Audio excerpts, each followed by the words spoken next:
मुख्यमंत्री देवेंद्र फडणवीस ने नांदेड़ वाघाला महानगरपालिका की ठोस अपशिष्ट प्रबंधन निविदा प्रक्रिया की जांच के आदेश दिए। निविदा की अनुमानित लागत 100 करोड़ से बढ़कर 250 करोड़ होने पर सवाल उठाए गए हैं। नांदेड़ वाघाला सिटी महानगरपालिका की ठोस अपशिष्ट प्रबंधन निविदा को लेकर विवाद गहरता जा रहा है। महानगरपालिका द्वारा जारी की गई इस निविदा में अनुमानित लागत पहले 100 करोड़ रुपए थी, जो अब बढ़कर 250 करोड़ रुपए हो गई है।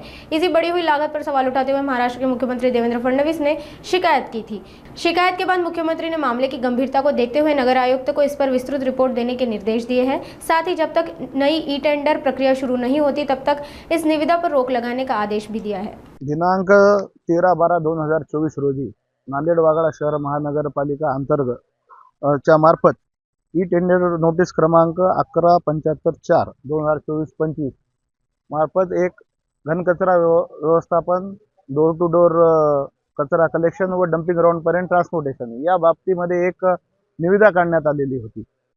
आमचं म्हणणं एक होतं की आज नांदेड महानगरपालिकेची आर्थिक परिस्थिती बघता गेल्या वेळेस जी याच कामाची जी निविदाची किंमत जी होती ती 100 कोटी होती आणि आज असं काय घडलं की या 2-3 वर्षामध्ये की या निविदाची किंमत 100 कोटीहून डायरेक्ट 250 कोटी ही निविदा काढण्यात आलेली आहे।